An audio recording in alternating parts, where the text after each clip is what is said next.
The wind stirs dust across the wide plains of the Yellow River basin, its breath faint but steady, brushing low over ancient pottery shards that sleep beneath the soil.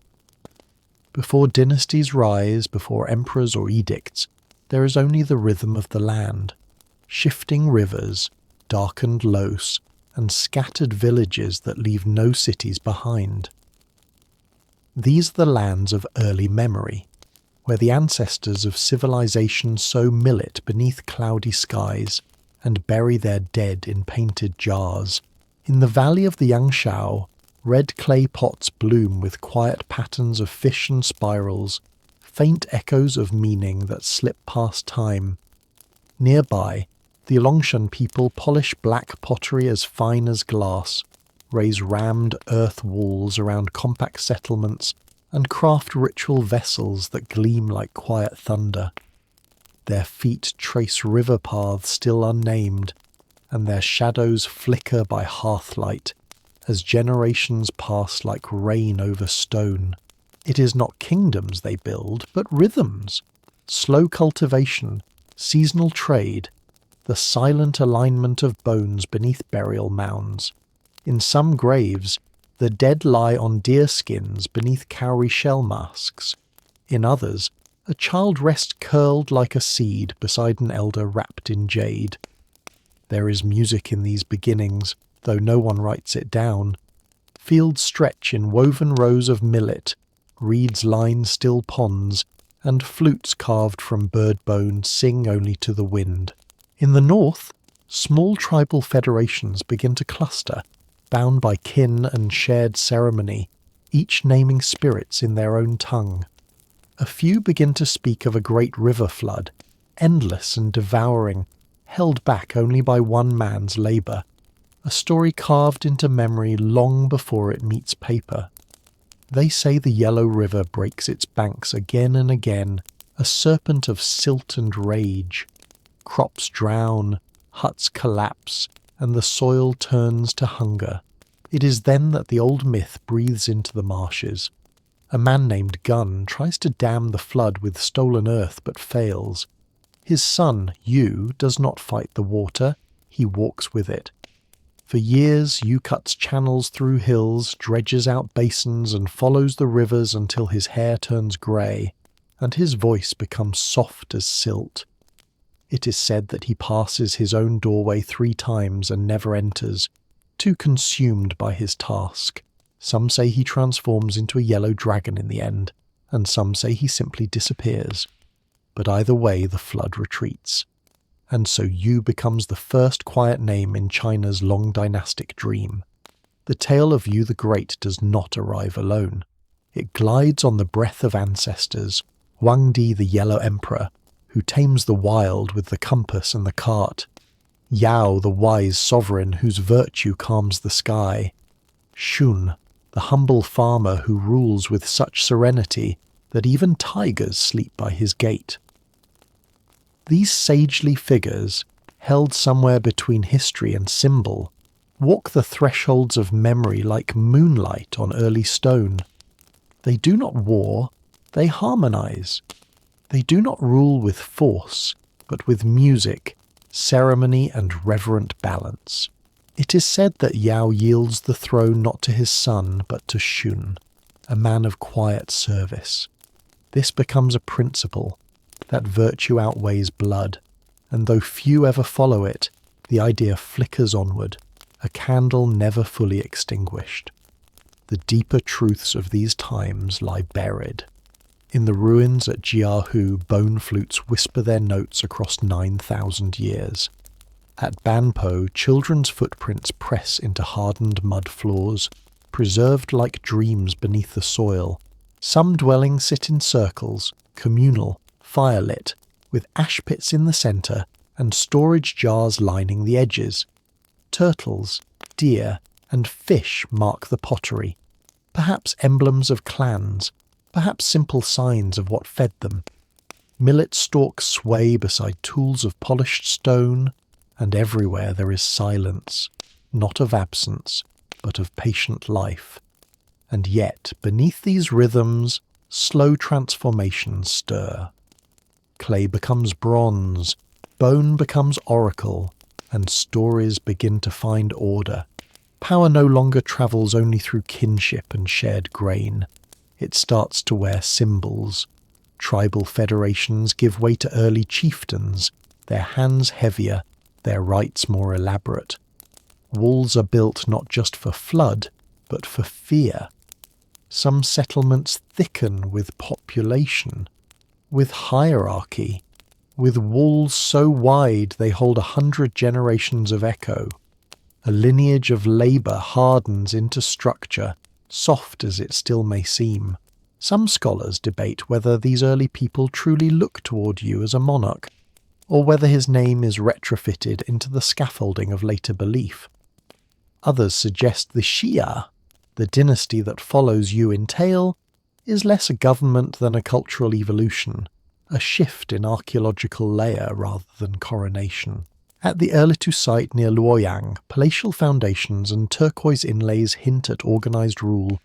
Bronze vessels appear beside signs of social stratification, and roads stretch through mud brick compounds. But there are no inscriptions yet to cry Xia, only the solemn quiet of well-planned space.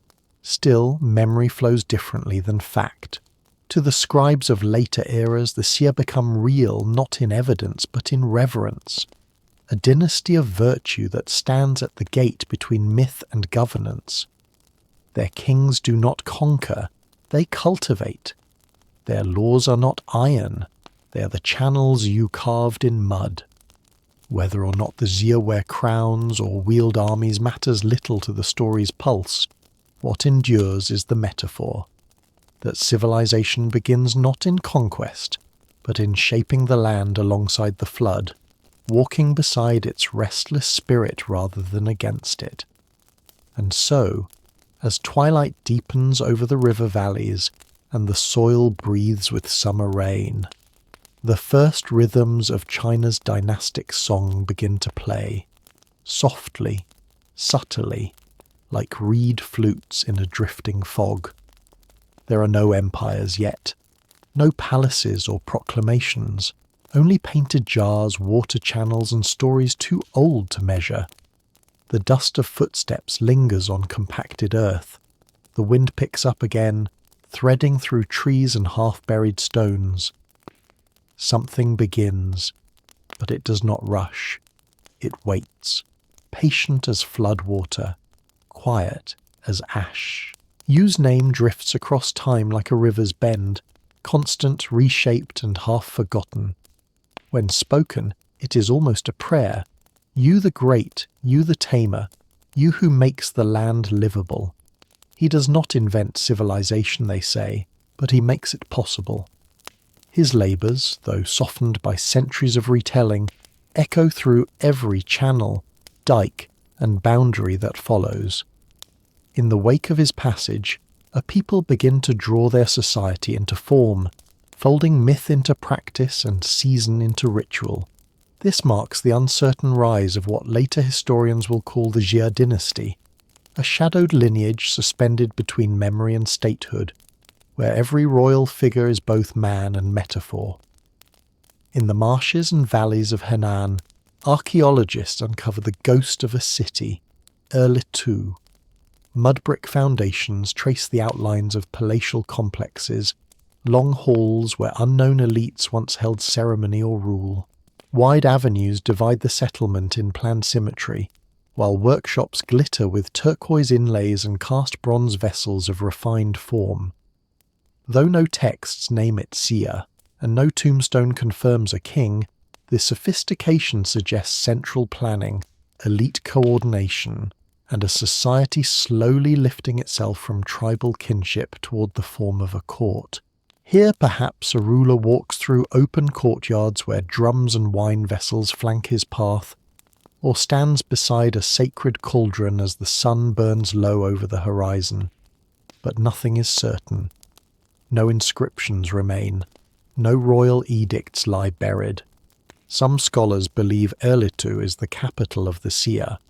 Others question whether the dynasty existed at all. The earliest recorded texts that mention Xia, the Bamboo Annals, the Book of Documents, appear centuries later, already steeped in reverence and hindsight. It is possible the Xia served more as scaffolding for historical memory than as a discrete dynasty. Still, the very persistence of their name reveals something deeper, a need to draw continuity from chaos, to root government in origins that seem virtuous, natural, and divinely favoured. Yu's successors in the Xia tradition are said to continue his moral rule. But a subtle change begins. Succession, once passed by merit, begins to pass by blood. The throne no longer flows to the worthy, but to the son. This transition, slow and uncelebrated, signals the dawn of dynasty as we recognise it. With each generation, kings grow more distant from flood and furrow and closer to ritual, hierarchy, and the iron outlines of command. They become intermediaries between earth and sky, interpreters of the unseen forces that shape harvest and weather. In their courts, music and astronomy begin to codify, not for leisure, but to align earthly governance with cosmic rhythm. Rulers consult shamans and priests, measuring their own legitimacy against the turning of stars. Legends speak of King Ji, the last monarch of the Xia, whose indulgence and tyranny caused the dynasty's collapse. His palace, they say, is a labyrinth of decadence, and his rule a bitter parody of virtue. Like all cautionary tales, his image reflects later fears more than documented fact. But the story of King Ji serves its purpose, to mark the close of one age and the moral logic behind its fall. The Shang who follow are not simply conquerors, they are restorers of balance, bearers of a corrected mandate. In this way the narrative thread holds. When virtue fails, heaven removes its blessing. A pattern begins to form, soft, circular, inevitable. Meanwhile, beyond the realm of palaces and records, daily life moves at its own pace. In small villages, millet still sways in dry fields. Pottery still lines the earth in careful rows. Bones are laid in quiet graves. Some families trace their ancestry to Yu, whether by blood or spirit, and perform simple rites to honour their elders. Jade discs are placed beside the dead, symbols of passage and eternity. Bronze grows more common, not only in ceremonial vessels but in weapons, an omen of times to come. As metallurgy spreads, so does the distance between ruler and subject. Tools improve, but so do hierarchies. A simple paradox. Progress rarely arrives unburdened. In the layered soil of ancient China, the boundary between Xia and what follows is not clear-cut. There is no battle that definitively ends one and begins the next, no inscription that calls out the turning point. Instead, there is a gradual sedimentation, ideas accumulating, technologies maturing, political forms hardening into habit. The Xia, if they ruled, leave no unbroken seals or stone proclamations, yet they remain unavoidable, not for what they left behind, but for the shape they give to what comes next. They become the remembered silence between two lines of a poem, the breath before a drumbeat. Bronze moulds from Erlitou show ritual tripods, ding, finely cast and decorated, perhaps not for feasting but for ceremony. One such vessel bears animal mask patterns, taiyuti, mysterious, symmetrical, unsettling. Some believe these are masks worn by shamans, others say they're mythical guardians, and a few suggest they are simply an aesthetic motif. The truth drifts just out of reach. Like the Xia themselves, the taiyuti seem to belong to another grammar, one where symbols do not ask to be explained, only acknowledged. Even the site's layout is poetic in its uncertainty. Central roads suggest administrative planning, but surrounding tombs hint at a society where ritual defines space more than law. Large palatial compounds are set beside bronze workshops, a quiet bureaucracy of artisans and rulers divided perhaps by class but united by symbol. In one chamber, crushed turquoise from inlaid weapons glints faintly under excavation light, like dew beneath old starlight. Such details do not confirm a dynasty, but they whisper of order. And so the seer remain, uncertain, half-lit, yet persistent.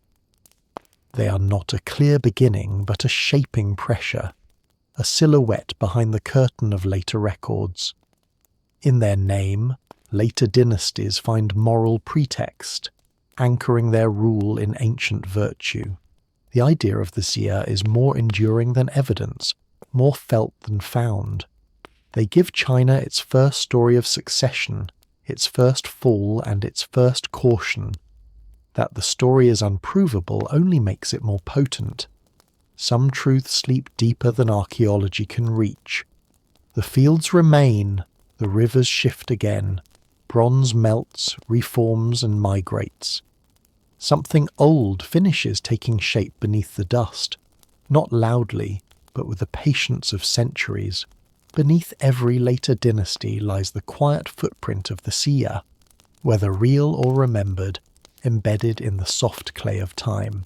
In the fertile valley near the Yellow River's bend, a city takes form, its streets arranged with solemn intent, its altars washed in smoke, its tombs carved deep into the soft earth.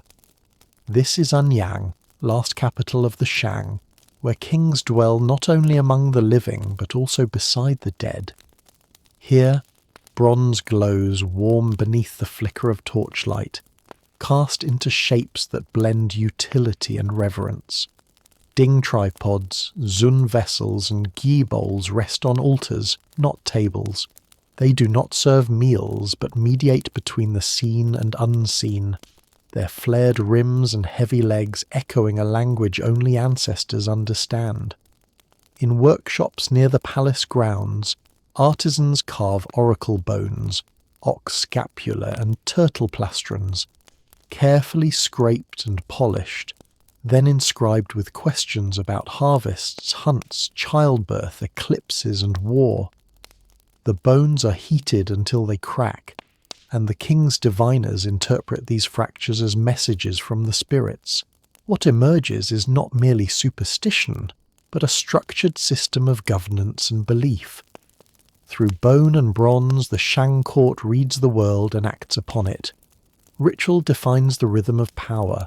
The king is not simply a ruler, but the central voice in a chorus of ancestral devotion. His authority flows from his ability to communicate with the departed, whose will shapes all fortune. Large-scale sacrifices become part of this communion. Cattle, dogs, and sometimes prisoners are offered in solemn processions. In royal tombs, entire retinues are buried beside their lords, chariots, horses, servants, and musicians, their roles preserved in death as in life. Lady Fu Hao, a consort and military commander, is laid to rest with weapons, bells, and hundreds of jade ornaments, her tomb untouched by later plunder, and thus whispering clearly from across 3,000 years. The Shang kings preside over a landscape dotted with allied settlements and fiefs, their influence reinforced through marriage, tribute, and ritual alignment. The capital itself shifts multiple times, like a shell shedding and reforming until it settles in Yin, where its bones lie still beneath modern Anyang. Each move reflects more than geography. It marks the dynasty's need to remain cosmologically centered, always aligned with the ancestors and stars. The Shang writing system, first scratched into oracle bones, begins to resemble the script that will carry China's history forward. A lattice of strokes dense with meaning, conservative in form, expansive in use. Words for king, sun, grain, and tomb recur often, forming a quiet chorus of priorities. The king is frequently called Di, divine but human, mortal yet anointed through rite. Bronze production reaches its height during the Shang, both technically and symbolically. Mold casting techniques allow for large, intricate vessels whose surfaces teem with stylized dragons, owls, and tabti masks. These forms, symmetrical and abstract, stare out from ceremonial spaces like frozen warnings or invitations. Some scholars believe the Taoti represent insatiable hunger. Others propose they are protective spirits. Still others suggest they are visual riddles meant to disturb balance, reminding worshippers that the spirit world does not conform to earthly logic. Whatever their purpose, they become the dynasty's emblem, their blank eyes watching every rite and decree. Shang society is highly stratified.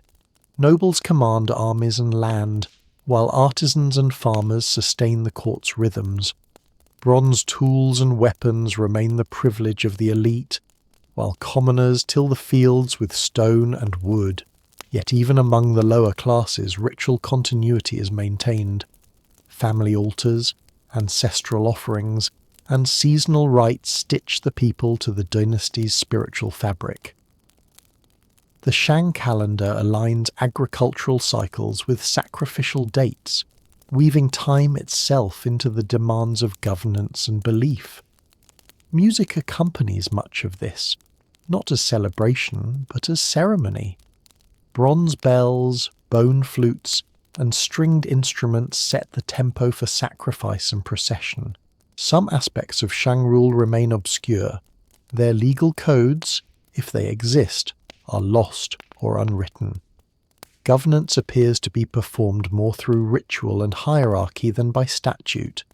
The king leads armies, oversees divination, and presides over ceremonies, but the precise administrative structures below him are faintly traced. What is clear is the presence of organized warfare. Chariots appear in battle scenes, along with bronze axes and halberds. Warfare is both political and sacrificial. Victory and ritual conquest are nearly indistinguishable. Victims are captured not simply to defeat enemies, but to fulfill the requirements of sacrificial protocol. The fall of the Shang, like the fall of so many dynasties to come, is cloaked in contradiction. The last king, Zhou of Shang, is remembered as cruel and indulgent, fond of music, wine, and elaborate punishments. A tale persists that he builds a lake of wine and hangs meat in the trees for orgiastic feasting, a fable clearly shaped by later Zhou scribes to justify the dynasty's overthrow. Whether true or not, the image lingers, as cautionary tales often do. His downfall comes at the hands of a semi-vassal, the Zhou clan to the west, who rise with their own mandate and retell the Shang story as a prelude to virtue lost and virtue regained. And yet, even in decline, the Shang leave a deep pattern. Their ritual system, script, and bronze legacy form the foundation for all that follows. Later dynasties adopt their rites, preserve their symbols, and debate their meanings. The Shang become not just a dynasty but a template, of rule entwined with the spirit world, of writing as governance, of bronze as voice. Even their silence becomes part of the tradition. The oracle bones, buried for centuries in sacrificial pits, are rediscovered only in the late 19th century, sold as dragon bones in apothecary shops, their inscriptions mistaken for natural cracks. It takes years before scholars recognize their significance and begin to read the questions, hesitant, precise, once posed by Shang kings. Some ask about the weather, others about childbirth. A few wonder whether the ancestors favor a particular campaign, and some, perhaps the most human, inquire simply, will it go well? In this fragile question lies the true character of the dynasty, not in conquest or spectacle, but in the quiet persistence of doubt, belief, and the wish for guidance across time. The wind moves softly through the open plains of Anyang, brushing over the flat stones and worn bones. Bronze, once molten and commanding, now sleeps under the earth, Its voice is stilled but not lost. The Shang pass, but their rhythms continue, in the script, in the vessels, and in the way the living ask the dead for answers, listening for cracks that speak. The Zhou rise slowly, like mist from western hills, gathering strength not through sudden conquest but through ritual alignment and moral rhetoric. They are a people of the Wei River Valley, vassals once loyal to the Shang, who watch from the periphery as the central court decays into indulgence and fracturing command. Their ascent is calculated, quiet, made plausible through the slow articulation of a new idea that heaven, though distant, is not indifferent. It favours the just and withdraws from the corrupt. When King Wu of Zhou marches eastward to challenge the last Shang sovereign, he does so not as a mere rival, but as a restorer of cosmic balance. The battle at Muye unfolds beneath a heavy sky. The Shang army, burdened by doubt or perhaps resentment, is said to defect mid-battle, and the Zhou take the capital with solemn inevitability. But conquest is only the beginning. The greater task lies in convincing the people that this new rule is rightful, that the cycles of the cosmos have turned again, and that the Zhou now carry the mandate of heaven. It is an idea both radical and conservative, revolutionary in its suggestion that divine favour is not hereditary, yet stabilizing in the way it explains power through order. The Zhou use ritual to structure society, drafting elaborate systems of feudal obligation, sacrificial rites, and courtly protocol. Power is diffused through kinship ties, with relatives of the king dispatched to govern outlying regions. In exchange for land and prestige, they are bound to provide tribute and military support. This feudal web, known as the Fengjian system, spreads across the central plains, linking cities, towns, and fields through ancestral piety and political obligation. It is not bureaucracy in the modern sense, but it is organization, a lattice of loyalty, oath, and grain. The Zhou kings build their capital at Haojing, near present-day Xi'an, and raise altars to heaven and earth in vast terraces of packed earth and stone. Bronze vessels continue to dominate ritual life, but their inscriptions change. No longer do they merely record divinations or sacrifices. They begin to speak of law, lineage, and governance, casting memory into metal. In one vessel, a noble thanks the king for granting him new lands and lists, in meticulous script, the deeds of his ancestors. This is no idle flattery. It is documentation, a bronze archive of right conduct, a reminder that all authority rests on precedent and virtue. The Book of Songs, compiled from oral traditions of this period, preserves fragments of daily life, the sorrow of distant wives, the complaints of farmers, the joy of weddings, and the burdens of war. Some verses are gentle as reeds, others sting with disillusionment. Through them, the Zhou world comes alive in texture and tone. Music, too, is formalized. Sets of bells calibrated to precise pitches, played in ceremonial sequences, designed not for pleasure, but for the harmonization of society and cosmos. And yet, beneath the surface of this harmony, pressures begin to build. The feudal system, while elegant in theory, seeds its own unravelling. As generations pass, local lords grow stronger and less dependent. Some establish hereditary lines, creating miniature courts of their own, complete with armis and scribes. Others drift from ritual orthodoxy, favouring expedience over piety. The central Zhou authority remains the symbolic axis, but its grasp weakens with every new claimant of regional autonomy. The most visible sign of this disintegration comes with the move of the capital eastward. In 771 BCE, the western Zhou court is attacked by northern tribes, and the king is killed. His successors flee to Luoyang, a city smaller and more constrained, marking the beginning of what later historians call the Eastern Zhou. Though the dynasty technically continued for several more centuries, the kings now hold little beyond ceremonial influence. The real power lies with the regional lords, dukes, marquises, and kings in all but name. They compete, scheme, and consolidate, their ambitions outgrowing their titles. The Zhou throne becomes a throne in name only, upheld by etiquette, but hollowed by reality. Yet even as political unity fades, intellectual life deepens. The weakening of centralized rule provides space for experimentation, migration, and philosophical ferment. Families record their lineages on bamboo strips. Students gather in small halls to debate the nature of order, and distant nobles sponsor thinkers to advise their courts. The seeds of China's philosophical tradition take root in this twilight, not despite fragmentation, but because of it. And still, ritual endures. In even the most remote fiefdom, sacrifices continue at ancestral temples. The ding vessels are set in prescribed positions, and the music plays on, out of tune perhaps, but unbroken. One subtle irony lingers.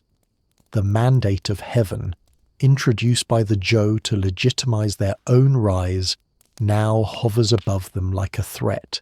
If heaven withdraws its favor when rulers become unjust, then who may rise next? The same doctrine that granted the Zhou their throne now opens the door for others. Dynastic legitimacy becomes a cycle: gain, flourish, decline, lose. Some scholars question whether the mandate was ever truly theological, or whether it served as political grammar, an elegant way to describe power transitions without admitting violence. Others argue it reflected real belief, a cosmic metaphysics entwined with meteorological signs and omens. Both views may be true, like two mirrors facing each other across the span of centuries. In bronze inscriptions, the Zhou kings still proclaim their role as Son of Heaven, though the words feel increasingly ceremonial. Grain is collected, banners flown, envoys exchanged, but the unity that once hummed through the Fengjian system has quieted into distance. The court still maintains archives, holds sacrifices, and dispatches rituals on calendrical days, but many lords now observe these gestures with weary politeness, rather than sincere awe. It is a dynasty not ending, but fading, a long exhale over the plains where the lines of authority blur into twilight. Even so, the Zhou leave behind something profound.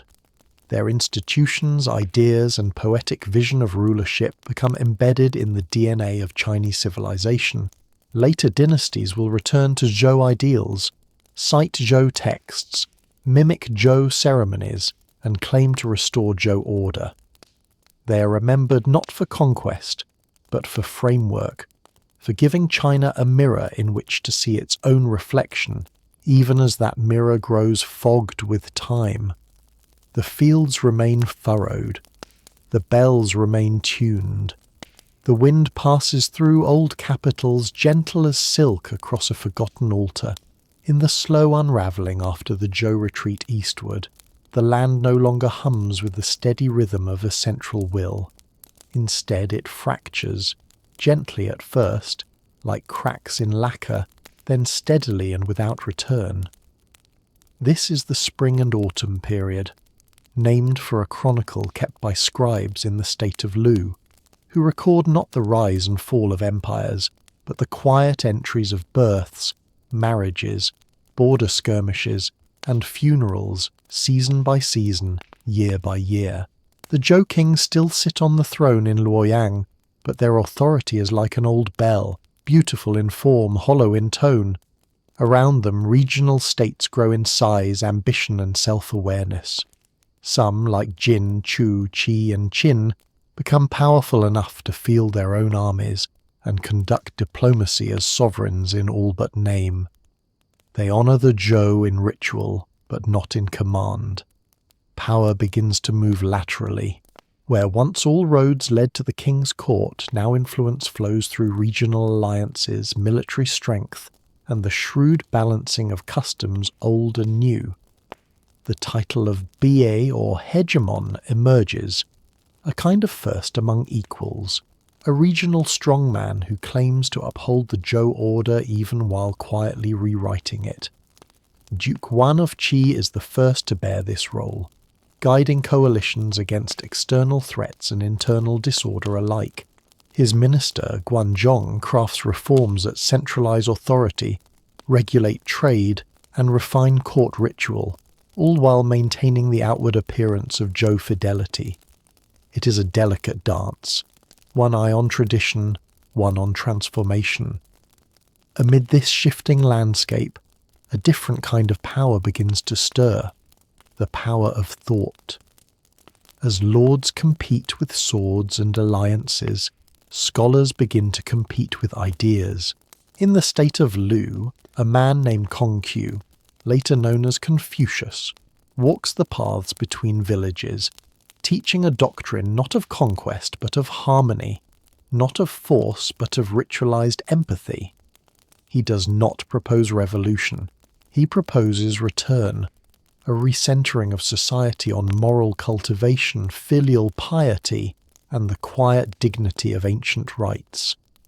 His analect preserved the echo of his voice, always moderate, always yearning for balance. He speaks of rectifying names, of the gentleman who leads through virtue, and of a world where music and ceremony restore the crooked heart.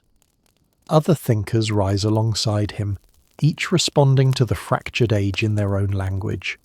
Some look to nature and yield, others to law and command. But during the spring and autumn period, Confucius begins to form the centre of a gentle gravity, his followers recording his sayings, debating his meaning, passing his legacy down bamboo strips and memory alike. He holds no office of lasting consequence, dies without political victory, and yet, over time, becomes the measure against which rulers are judged. It is a soft paradox that a man with no army becomes the conscience of empires. Meanwhile, daily life in the States is filled with quiet industry. Iron tools spread, increasing yields and labor demands alike. Irrigation improves, fortifications rise, trade grows between regions, even as borders harden. Chariots still ride into battle, but infantry ranks expand, and new strategies begin to test the limits of aristocratic warfare. In some places, commoners rise through merit. In others, ancient lineages tighten their grip. Marriage is used to secure alliances, while minor wars break out over cattle, irrigation canals, and insults too old to trace. No single event defines this period.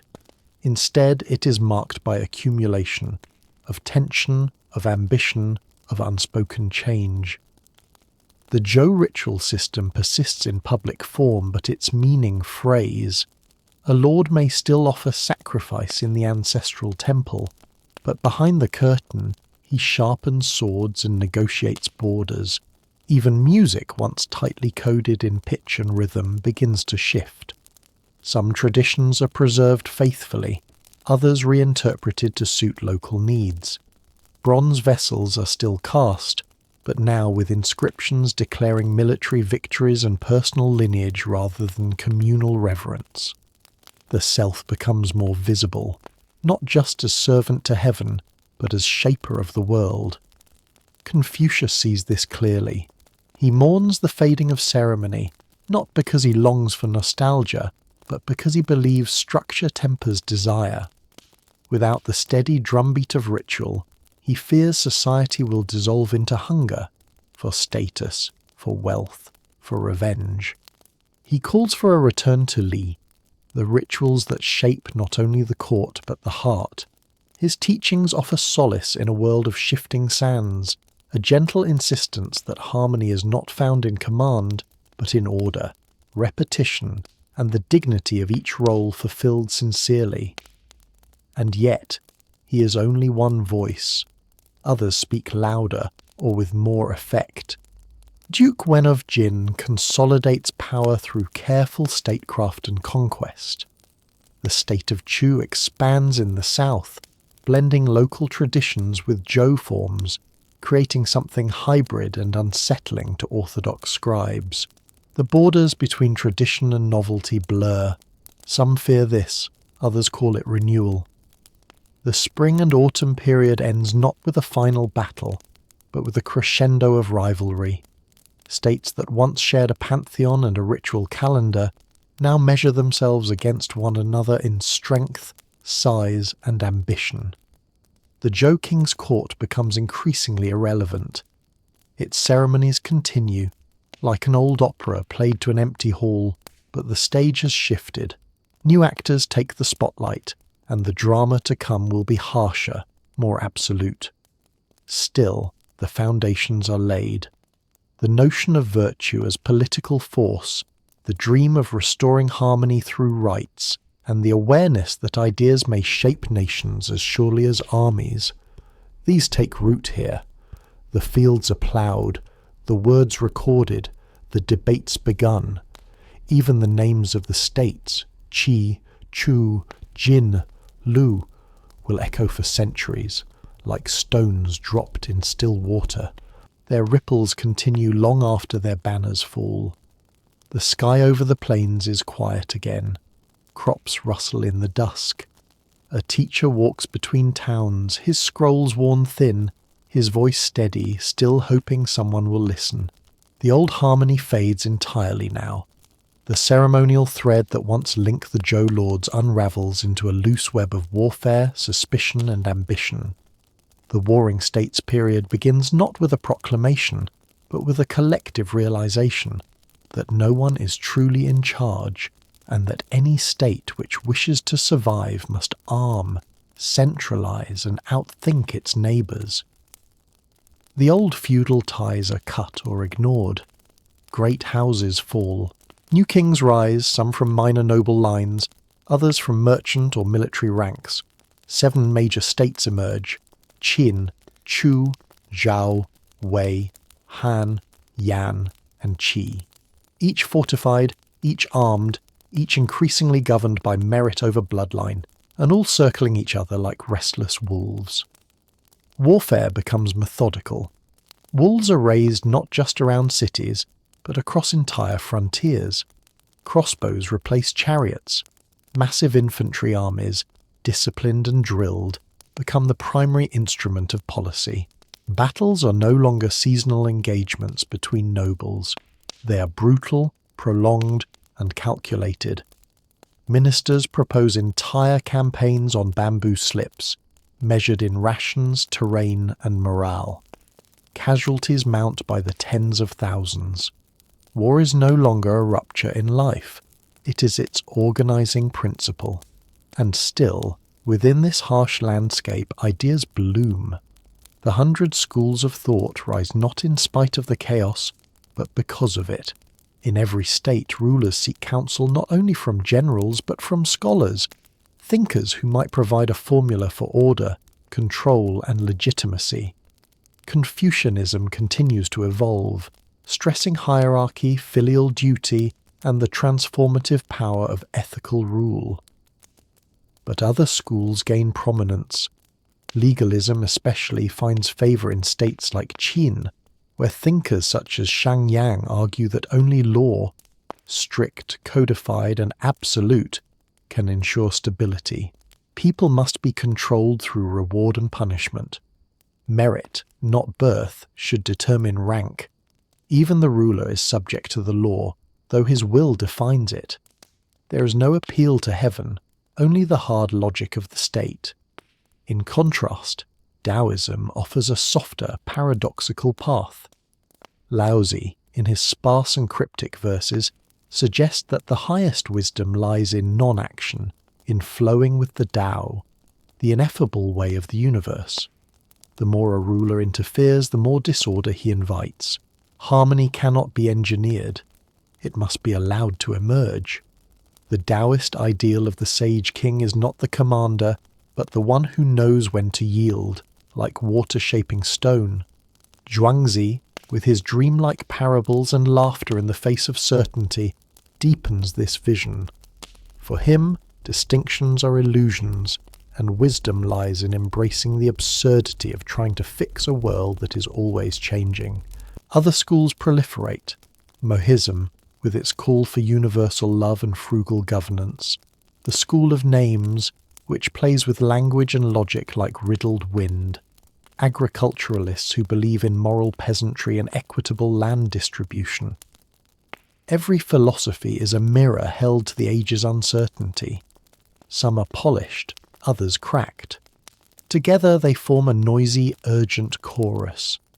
Within each state reform is relentless. Bureaucracies expand. Roads and canals are constructed not to connect courts, but to move armies and grain more efficiently. Population registers are kept. Land is redistributed in rectangular plots. Taxes are tallied with precision. Even time is standardized. Calendars adjusted to optimize productivity and ritual alignment. The state becomes a machine. In Qin, Shangyang's reforms abolish hereditary privilege, reward military achievement, and punish disobedience with swift, brutal justice. The nobility chafe. The common people toil. The state grows stronger. The border fortifications thicken like bark. One paradox arises quietly. As central authority increases within each state, moral authority becomes more fragmented. The old Zhou model of virtue and legitimacy collapses entirely. No ruler pretends to inherit the mandate of heaven anymore. They instead claim power through efficiency, conquest, and survival. Yet even the most pragmatic kings keep Confucian advisors. Even the harshest legalist regimes allow sacrifices to ancestors. Ritual persists, not as belief, but as habit, a dusty cloak over a blade.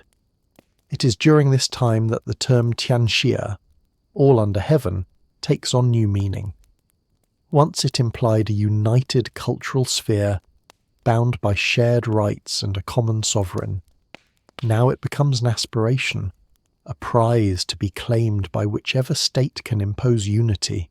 Each king believes he might become the next true emperor, the one to bring an end to the chaos. Maps are drawn, borders adjusted, alliances shift, treaties dissolve. Despite the violence, culture flourishes. Bronze gives way to iron, silk production increases. Lacquerware, intricate and luminous, becomes a luxury good. Scholars roam from court to court offering strategies and doctrine. Libraries expand. One soft joke endures, that the age produced more books than peace. In the state of Chu, poets write of longing and exile in tones so gentle they feel out of place amid the noise. The songs of the South carry a voice both mystical and mournful, a reminder that even in wartime the soul seeks beauty. The Warring States period lasts over 2 centuries, long enough for entire generations to know nothing but tension, reform, and the distant drums of war. And yet, for all its harshness, it is a crucible. The structures it forges, centralized administration, standardized law, militarized planning, ideological debate, will define the empires that follow. A final irony remains. Each state strengthens itself to resist conquest, and in doing so, sets the stage for one to conquer all. The Qin, silent for much of the early period, bide their time. They gather wheat, conscripts, iron, and laws. Their generals train relentlessly. Their ministers speak little and record much.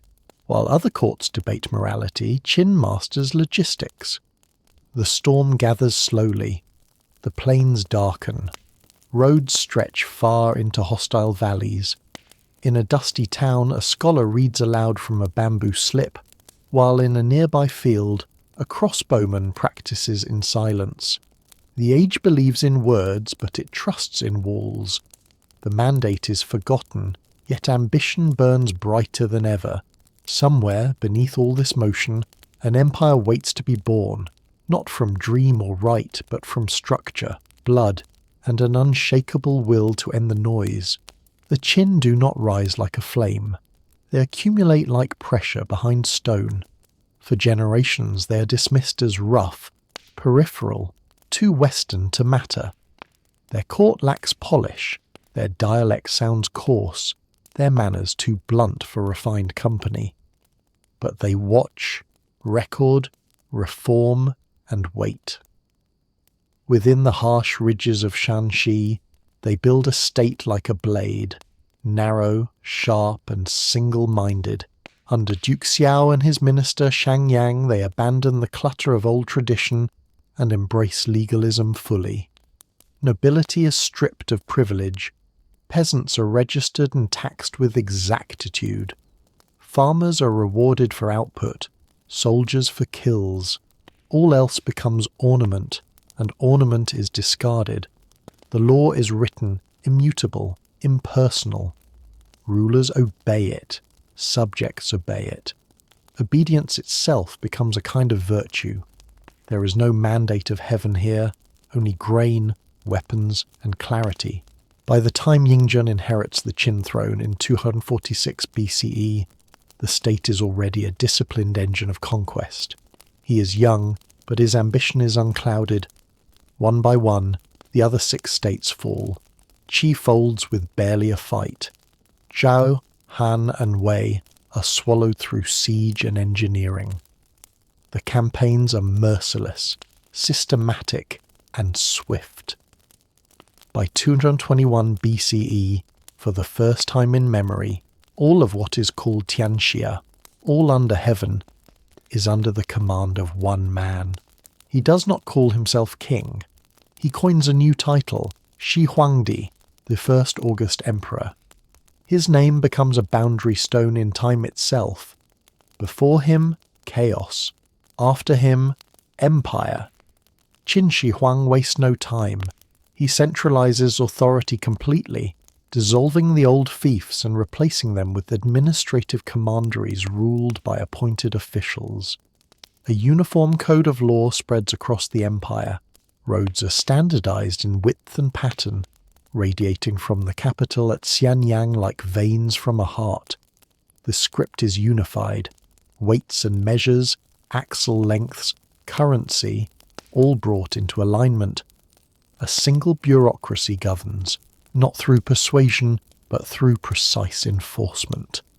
The emperor tours the empire in ceremonial processions, his entourage vast, his orders final. He orders the construction of a great defensive barrier, not a single wall, but the connection of existing regional walls into a continuous bulwark against northern tribes. It stretches across mountain and desert, not yet the Great Wall of later fame, but its skeleton. Labour is conscripted in great numbers. Thousands of peasants, criminals and soldiers dig, haul and die in the dust. Their names are unrecorded. Their bones become mortar. The emperor's search for permanence is not limited to infrastructure. He becomes obsessed with immortality. He dispatches expeditions to the eastern seas in search of the fabled isles of the immortals. Alchemists fill the court with elixirs, many laced with mercury. He consults seers, hides his movements, sleeps in different palaces each night to foil the spirits of death. But death does not lose interest.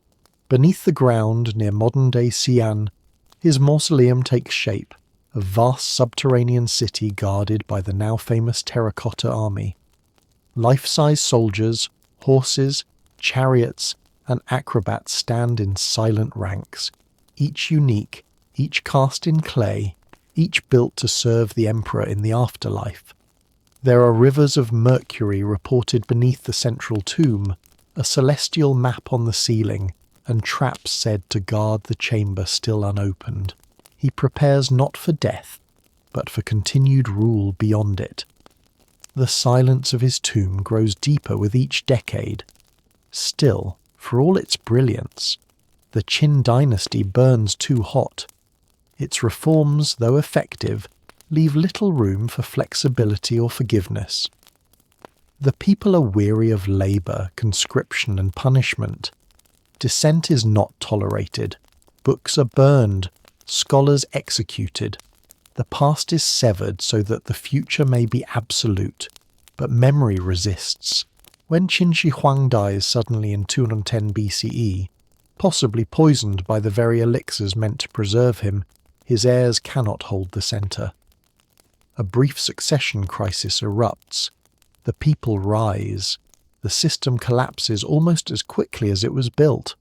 The Qin dynasty lasts barely 15 years. Its brevity becomes one of its paradoxes. It is at once the most unified and the most brittle of early Chinese regimes. But its impact is irreversible. The idea of a centralized empire, of rule not by clan or right but by state, becomes the blueprint for all that follows. Even in rejection, its shape remains. Like a seal pressed into wax, the impression outlasts the hand. Soft ironies persist. The emperor who outlawed dissent becomes a figure of endless historical debate. The man who sought to erase the past becomes one of its most indelible figures. His tomb lies unopened, its secrets intact, yet his clay soldiers march across imaginations worldwide. The wall he began is rebuilt, reimagined, and named great. The standard script he commissioned evolves, but remains the skeleton of Chinese writing today. Some scholars argue that the Qin were not cruel but consistent, that their failure lay not in tyranny but in tempo. Others suggest that no system so coldly efficient could have endured the warmth of human resistance. Perhaps both are true. What is certain is that Qin Shi Huang did what no one before him had done. He ended the chaos. He imposed order. He made the dream of unity real, if only for a moment. Now, across the quiet valleys and hills of Shanxi, the remnants of his empire rest under Los and time. The roads he ordered still guide traffic. The standard characters he mandated still structure thought. The clay soldiers stand without faces of emotion, yet their presence feels eternal. And in the depths of his burial mound, untouched by spade or light, the first emperor remains, not immortal, but remembered, not eternal, but foundational, a paradox in stone. Out of the ash of the Qin, a softer empire forms, not less ambitious, but more human in its rhythms. The Han do not reject centralization, they inherit it, but they wrap it in ritual, temper it with Confucian ethics, and open it outward to the world. Liu Bang, a former peasant and rebel general, seizes the moment after the Qin fall. He takes the throne as Emperor Gaozu, founding the Han dynasty in 206 BCE. His early reign is pragmatic. He keeps the Qin administrative system but softens its edges. Harsh punishments are eased, taxes adjusted. The people, exhausted from years of war and control, find the new regime familiar yet gentler, a continuity with breathing room. Under Gaozu's successors, especially Emperor Wu of Han, the empire expands both physically and ideologically. Confucianism is elevated from one school among many to official doctrine. Dong Zhongshu, a scholar at court, argues that heaven responds to moral rulership, that the emperor must act as a model of virtue, harmonizing natural and human orders. This idea resonates deeply. Confucian classics are standardized, studied, and inscribed into the heart of government. Officials are selected through examinations and moral reputation. Temples rise alongside tax offices. Rituals are prescribed not only for state occasions but for daily conduct. The empire becomes a school, its bureaucracy a long scroll of expected behavior. Yet even as it looks inward, the Han begins to look beyond its mountains. In 138 BCE, Emperor Wu sends Zhang Qian westward to seek allies against the Xiongnu. the powerful nomadic confederation raiding China's northern borders. Jiang is captured, held for years, and then escapes, returning with news of far western lands, the Fergana Valley with its heavenly horses, the empires of Bactria, Parthia, and even distant Rome. These reports are more than curiosities. They spark the beginning of what becomes the Silk Roads, a network of trade and cultural exchange stretching across Central Asia. Silk, lacquerware, and ceramics flow westward. Gold, glass, and grapes come east. Ideas hitch rides with goods. Buddhism enters quietly, carried by monks and merchants from India. Over time, it will take root, adapting to Chinese metaphors and rituals, offering new paths to salvation in an empire already shaped by duty and hierarchy. But for now, it is just another whisper from afar. Domestically, the Han refine the instruments of state. The bureaucracy deepens. Agricultural manuals are written and disseminated. Iron tools proliferate. Salt and iron are monopolized by the state, then debated in court as Confucian scholars argue that moral government should not involve itself in commerce. Their arguments are recorded in detailed transcripts, the discourses on salt and iron, offering a rare window into political thought in motion. Here, the empire debates itself. Cities grow. Chang'an, the western capital, becomes a hub of architecture and administration. Its gates align with celestial principles. Its markets overflow with merchants, scribes, and entertainers. Couriers move along postal roads with official seals. Time is measured, calendars recalibrated. Beneath it all, farmers still sow and harvest in familiar rhythms, paying taxes in grain or labour. Some serve in frontier garrisons, others provide corvée for public works. The state is vast but not abstract. It touches every field, every household, with ink, coin, or command. One detail speaks softly. In some villages, clay models are buried in tombs, miniature stoves, wells, watchtowers, as if to carry the comfort of daily life into the afterworld. These are not symbols of power, but of routine. The Han belief in continuity beyond death mirrors its political vision. That order, once achieved, should stretch across all boundaries, even the invisible. Yet order is always temporary. In time, cracks appear. Court factions struggle. Eunuchs gain influence. Empress dowagers install child emperors to rule through them. The bureaucracy, once a ladder of merit, begins to warp under nepotism and fear. Rebellions rise. The Yellow Turban Uprising in 184 CE shakes the foundations. It is a peasant revolt, but also a spiritual one, rooted in Taoist millenarianism. Its leaders speak of a great peace to come, a cosmic realignment to sweep away corruption. The Han suppress the revolt, but the strain is deep. Eventually the dynasty fractures. Regional warlords carve out territories. The central government becomes symbolic once again, its seals and titles bartered like relics. Yet even as the Han loses political unity, its legacy persists. The very name Han becomes synonymous with Chinese identity. The language is called Hanyu. The people call themselves Hanren. It is not just a dynasty, it is a civilizational imprint.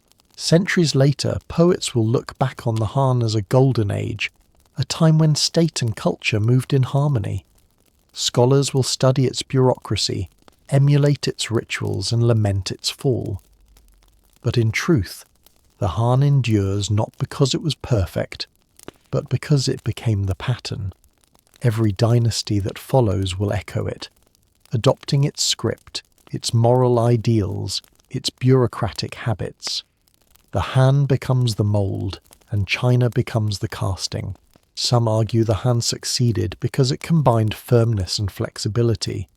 Others suggest it simply arrived at the right moment, with enough time to grow into its own myths, and a few point to its paradox that while it unified, it also sowed the seeds of division by expanding so far and deep that no centre could hold indefinitely.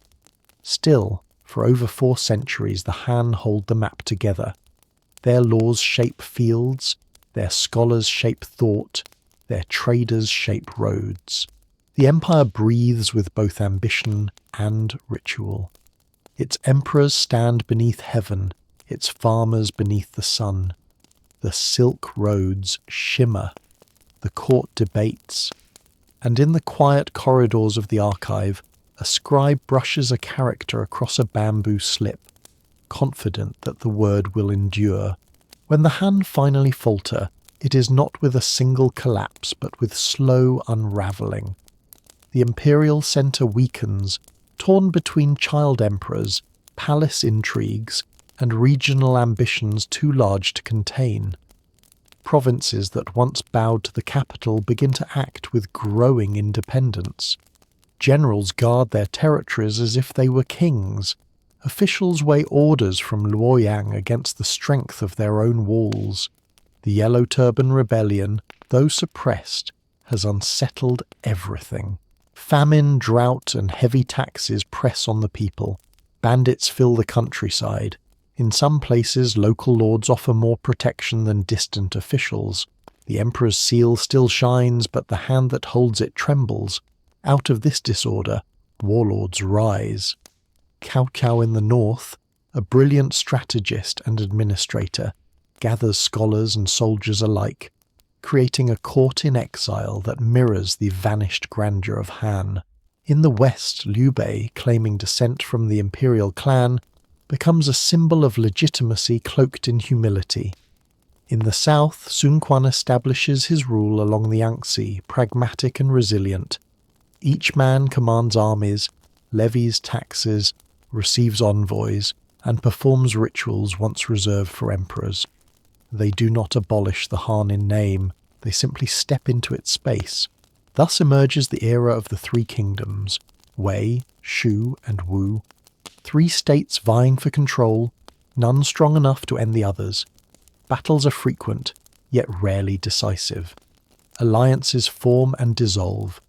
Oaths are sworn, betrayed, remembered, and mythologized. The land fractures, not just geographically but culturally. Each kingdom cultivates its own style of governance, military organization, and ideology. Wei is centralized and bureaucratic, a machine of regulation. Shu leans on personal loyalty and Confucian virtue. Wu builds its strength from maritime trade and agricultural reform. None are complete, all are impermanent. Yet for all the war and uncertainty, this period will be remembered less for its violence than for its stories. Chroniclers, poets, and playwrights transform it into legend. Figures like Zhuge Liang, Guan Yu, and Sima Yi are elevated to symbols of loyalty, of strategy, of cunning. The records of the 3 kingdoms, compiled by Chen Xu, preserves the historical scaffold. Centuries later, the romance of the 3 kingdoms wraps it in silk and song. The line between record and myth blurs, but the memory persists. Children recite tales of empty fortresses, brothers bound by oath in a peach garden, and generals who die with dignity beneath blood-red banners. Meanwhile, the fabric of daily life continues. Farmers in the north dig deeper wells. Artisans in the south refine ceramics with glazes of celadon green. Taoist sects spread among the hills, offering ritual healing and cosmic maps for a fractured world. Buddhist monks cross from the west, carrying sutras in Sanskrit, walking barefoot through war zones in pursuit of quiet truths. Some are welcomed by curious lords, others vanish into mountain caves, their chants swallowed by wind. In the court of Wei, the foundations of scholarship endure. Cao Pi, son of Cao Chao and the first emperor of Wei, sponsors poets and historians. The 7 sages of the bamboo grove retreat from politics to write, drink and philosophize under swaying leaves. Their verses mourn the world but find solace in detachment, a soft rebellion against chaos. In Shu, Zhuge Liang governs with tireless discipline, sending out precise memoranda on agriculture, defense, and ethics. He becomes a model of the philosopher official, blending the sword and the scroll. But idealism alone cannot bind an empire. Shu falls to Wei. Wei, in turn, is hollowed from within by the rising Sima family. Sima Yan, grandson of Sima Yi, seizes the moment and founds a new dynasty, the Jin. He conquers Wu in 280 CE, briefly reuniting China under one crown. The 3 kingdoms end. But the wounds they leave behind, political, cultural and psychological, remain. The legacy of this era is paradoxical. It is a time of fragmentation that deepens the longing for unity, a time of war that cultivates literature, a time when statecraft hardens, even as faith softens into new forms. The bureaucracy, stretched and strained, learns to operate under pressure. The people, wearied by shifting allegiances, adapt. Some hide, some serve, some build. The land absorbs it all, blood, seed, prayer. And still, rituals continue. Temples to Confucius are maintained, though fewer come to bow. Ancestors are remembered, though some tombs fall into overgrowth. Bronze mirrors reflect faces hardened by survival. Silk robes hang beside swords in makeshift courts. The empire may have fractured, but its memory endures in every brushstroke, every proverb, every sigh beneath the plum trees. In the end, the hand does not return, but its ghost lingers. Every ruler after will claim to restore its order. Every dynasty will echo its rituals, its moral ideals, its language. The 3 kingdoms, though short-lived, burn into memory with a clarity that transcends their borders.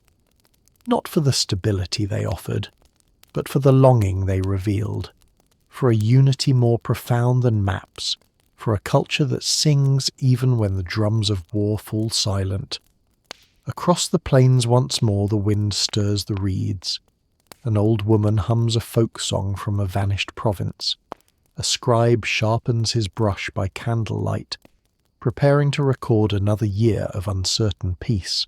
The characters he writes have not changed, but the world they describe has split, reshaped, and whispered a lesson. Even in division there can be continuity. Even in loss, memory remains whole.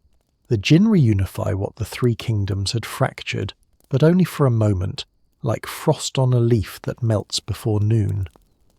Their victory over Wu in 280 CE promises peace, yet the structure beneath is brittle, worn thin by decades of war and divided loyalties. The empire is large again, the maps filled in, the court restored to Luoyang, but the unity proves fragile. Power within the palace fractures between imperial princes, each armed with armies and ambition.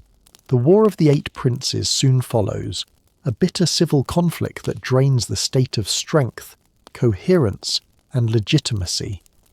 The countryside suffers again. Peasants flee cities to avoid conscription or tax. Bandits become lords. The Jin, triumphant on paper, struggle to govern even their own capital. Then, from the north, a deeper fracture arrives. Nomadic tribes, Zhongnu, Ji, Di, Qiang and Xianbei, long kept at bay by walls and treaties, move into Chinese territory, some as allies, others as conquerors. Many had served within Chinese armies, learned the language, worn Han robes, and adopted Confucian titles. But now, as Jin control falters, they establish their own states in the north, capitalizing on the confusion and discontent. Luoyang is sacked in 311 CE, and Chang'an falls soon after. The imperial family flees south across the Yangtze, establishing a court at Jiankang, today's Nanjing, marking the beginning of the Eastern Jin. It is a dynasty still called Jin, but its heartland has been lost. This begins the Age of Division, a time of parallel histories. In the north, the so-called 16 kingdoms rise and fall in quick succession, ruled by non-Han elites blending steppe customs with Chinese bureaucracy. Some embrace Buddhism, others revive ancestral rituals.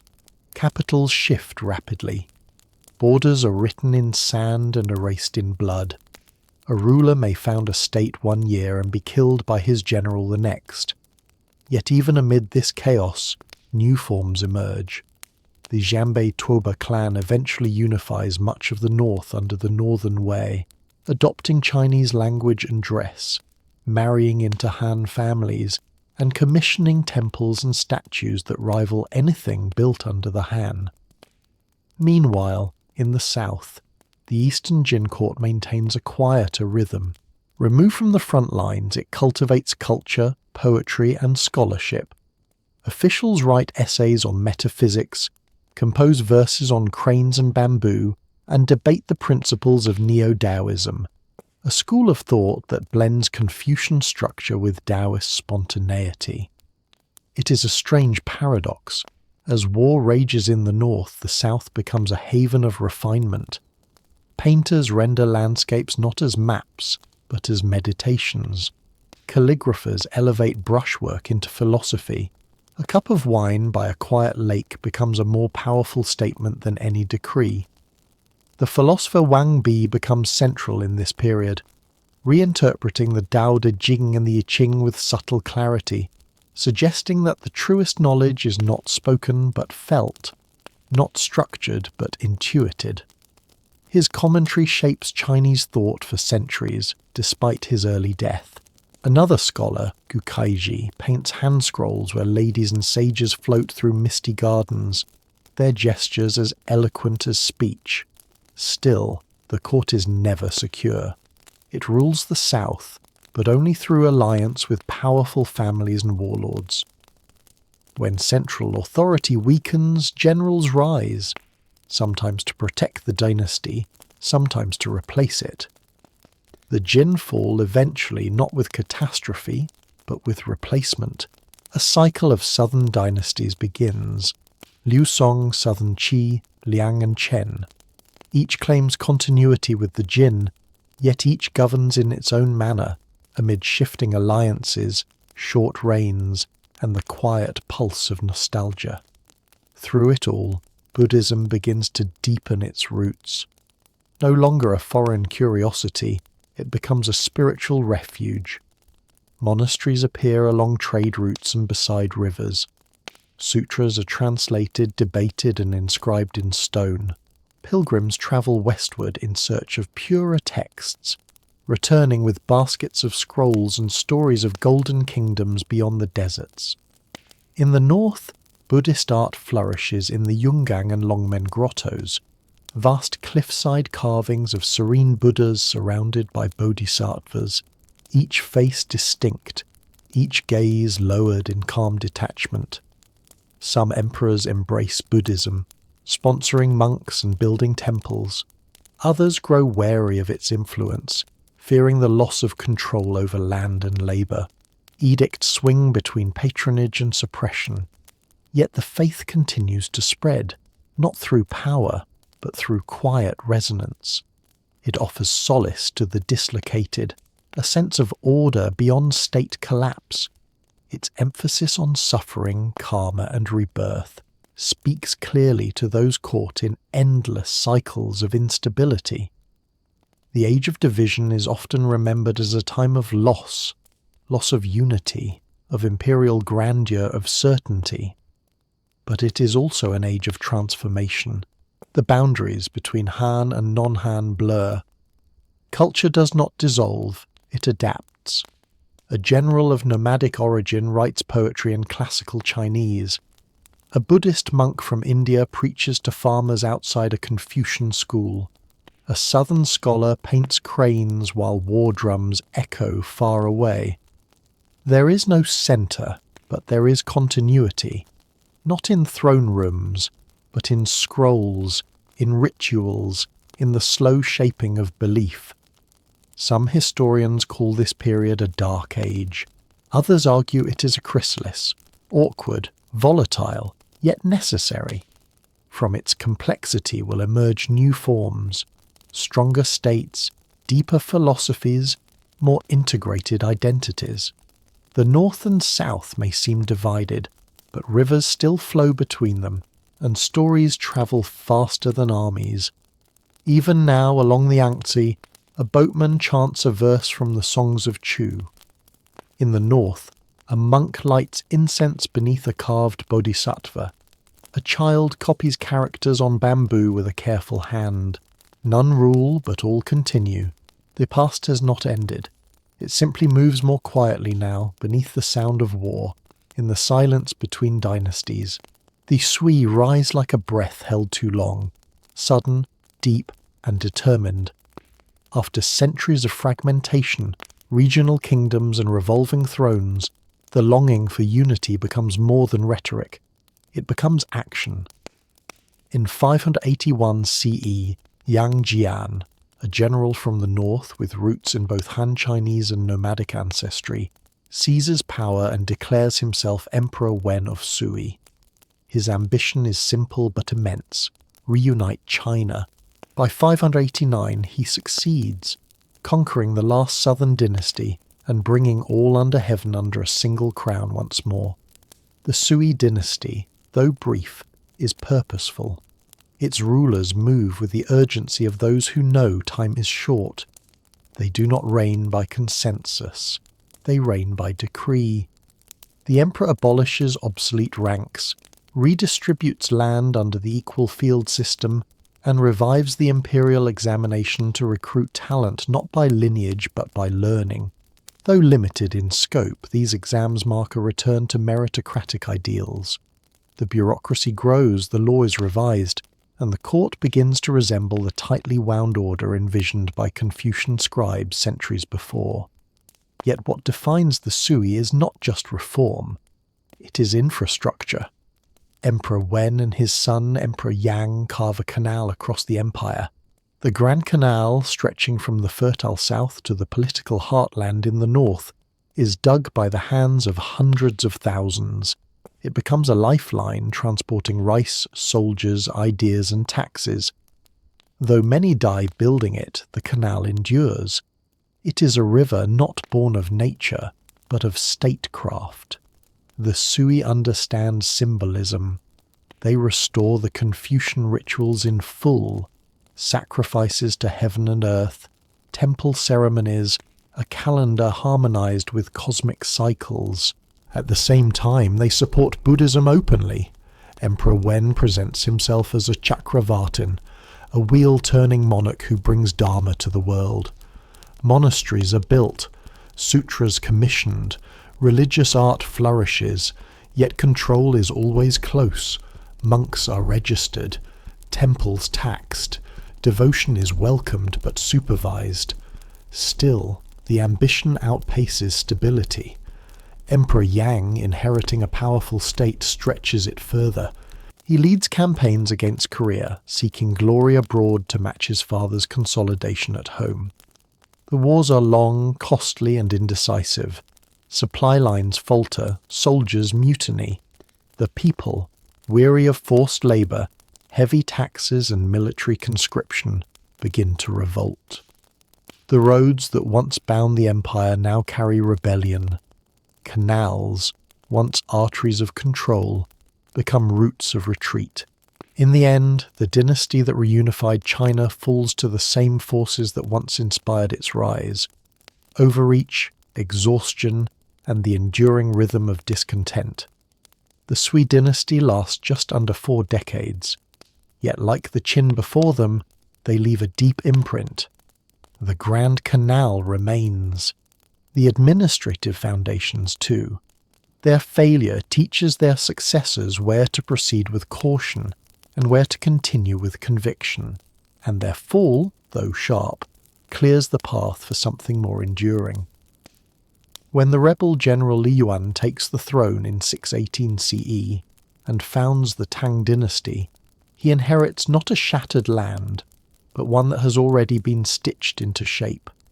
His sons and grandsons build on the Sui template, but with more patience, more grace. They temper enforcement with poetry, bureaucracy with spectacle. But the Sui are not forgotten. Their brief unity becomes a quiet echo behind every Tang proclamation. Among scholars, the Sui remain a study in compression, a dynasty that acts like a hinge, connecting the ancient and the medieval, holding together what has come apart, even if only briefly. Their monuments are fewer than those of the Tang or Han, but the lines they draw on the map persist. A scholar once remarked that they governed like a blacksmith, heating iron until it glowed, then striking too quickly. Yet from that striking new forms emerged. In fields across the north, the equal field system briefly eases disparity. Farmers receive land not as inheritance but by allocation, based on household size. In cities, canals bring goods that once took weeks to arrive. Markets pulse with rice, silk, incense and copper coins stamped with the emperor's authority. Monasteries rise near bridges and trade routes, offering prayer, lodging and memory. Still, the cost is visible. Tales spread of exhausted labourers collapsing by the canal, of conscripts building stone roads through mountain passes that few ever travel, of scholars passing exams only to be drafted into campaigns they do not survive. The law is fair but firm. The empire is efficient but not forgiving. In many villages, loyalty is quiet, born not of trust but necessity. Buddhist sutras translated under Sui patronage continue to circulate, their woodblock prints carried in lacquered boxes from monastery to monastery. The Lotus Sutra finds favour, its imagery of radiant bodhisattvas and eternal Buddhas echoing the emperor's own desire for cosmic resonance. Yet beneath the doctrinal alignment lies something softer. The monks who chant at dusk, the offerings of fruit and incense placed by riverbanks, the belief that even in a turbulent world, the path to liberation lies within.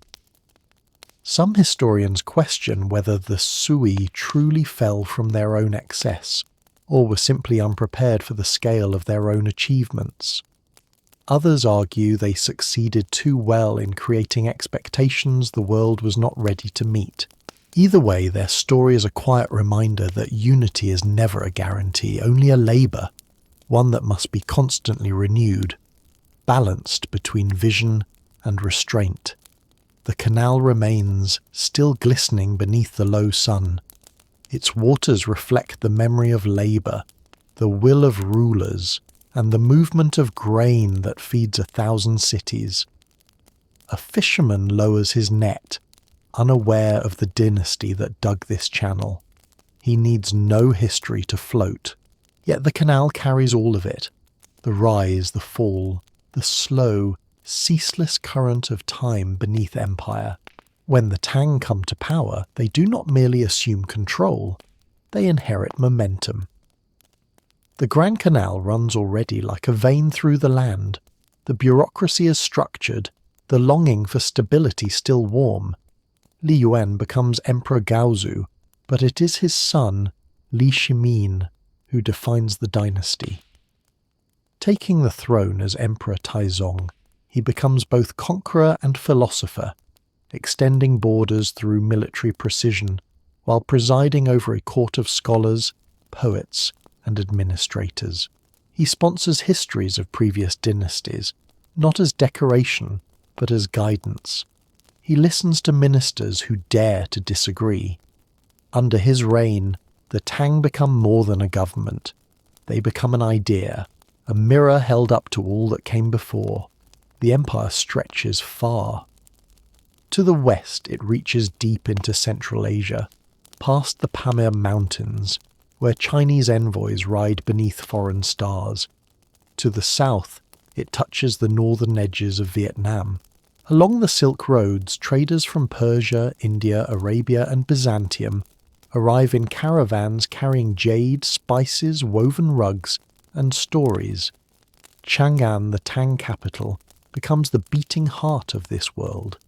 Its markets overflow with incense, glassware, manuscripts, and whispers in a dozen tongues. Foreigners settle in districts of their own, building mosques, Zoroastrian fire temples, and Nestorian churches beside Buddhist monasteries and Taoist shrines. No city in the world is more cosmopolitan.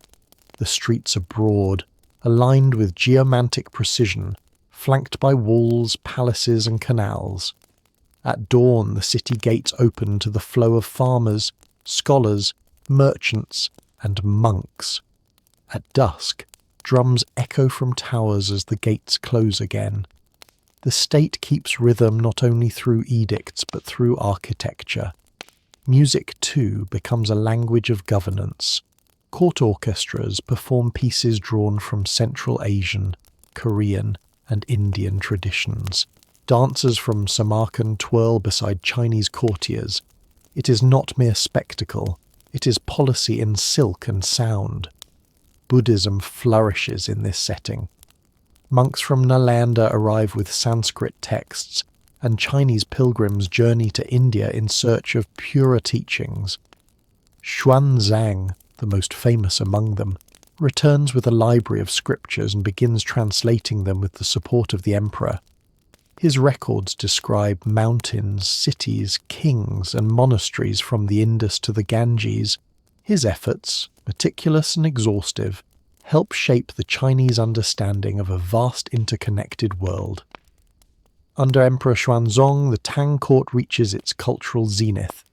Poetry becomes the favoured art form, subtle yet omnipresent. Li Bai writes with the freedom of a river, leaping from stars to wine with effortless grace. Du Fu, his contemporary, writes with heavier brushstrokes. Duty, sorrow, and the ache of disorder hang in his verses. Together their poems trace the emotional range of a dynasty, from intoxicated delight to elegy. But no order lasts untroubled. In 715, the Anlushan rebellion erupts, led by a general of mixed Sogdian and Turkic descent once favoured at court. His uprising is swift and devastating, capturing Chang'an and forcing the emperor to flee. Though eventually suppressed, the rebellion shatters the illusion of invulnerability. Millions die. The army fractures. The court becomes wary and insular. Regional military governors, Jidushi, who help suppress the rebellion, grow too powerful to control. The empire continues, but its body is never quite the same. After the rebellion, power disperses. The central government loses its grip on taxation and conscription. Military governors begin to pass their positions to sons, forming hereditary fiefdoms in all but name. Court politics grow entangled with eunuchs and cliques. Yet even amid decline, the Tang continue to produce beauty. Painters render horses, falcons, and mountain temples in broad strokes and flowing ink. Calligraphers perfect scripts as elegant as speech. Ceramics gleam in celadon, white porcelain, and the deep hues of Sankai glaze. The court still sponsors religious debates, hosting public dialogues between Buddhists, Taoists, and Confucians beneath banners fluttering in imperial wind. The emperor no longer stands above all, but he still stands within a world of meaning shaped by centuries of ritual. Imperial tombs of the Tang are vast and symbolic, built along spirit roads flanked by stone guardians. In these necropolises, lions, camels, horses, and officials in foreign dress testify to a world once open, now remembered in stillness. Some historians see the Tang as a high tide, an empire that brought together vastness and unity, refinement and diversity.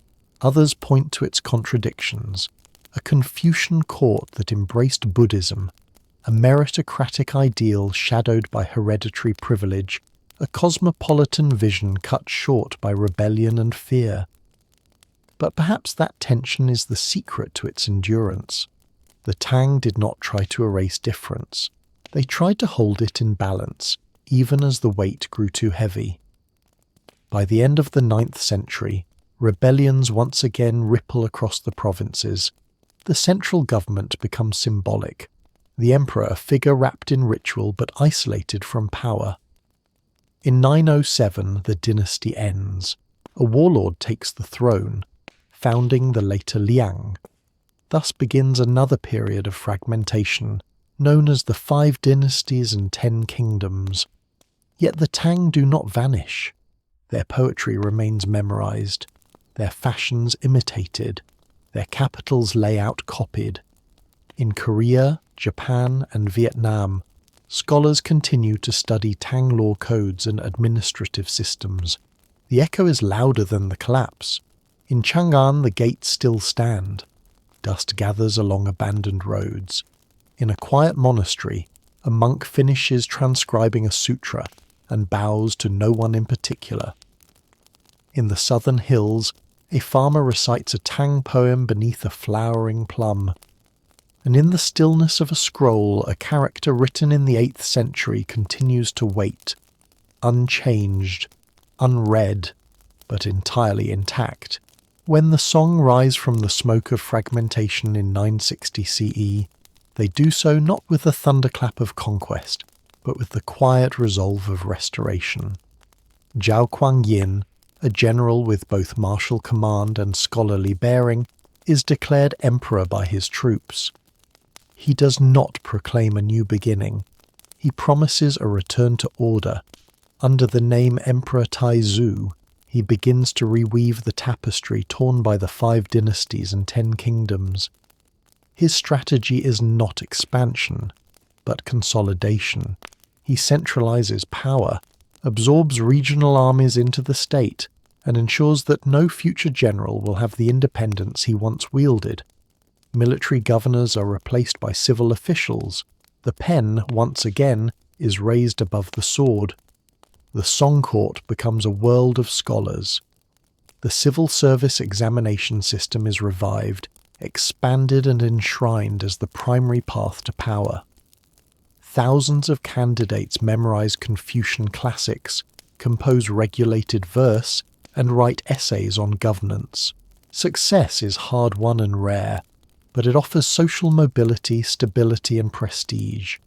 A new class of literati emerges, men who serve the state, write poetry, and paint landscapes not for fame, but as moral acts. The court becomes a gallery of minds, its records filled not with campaigns but with commentary.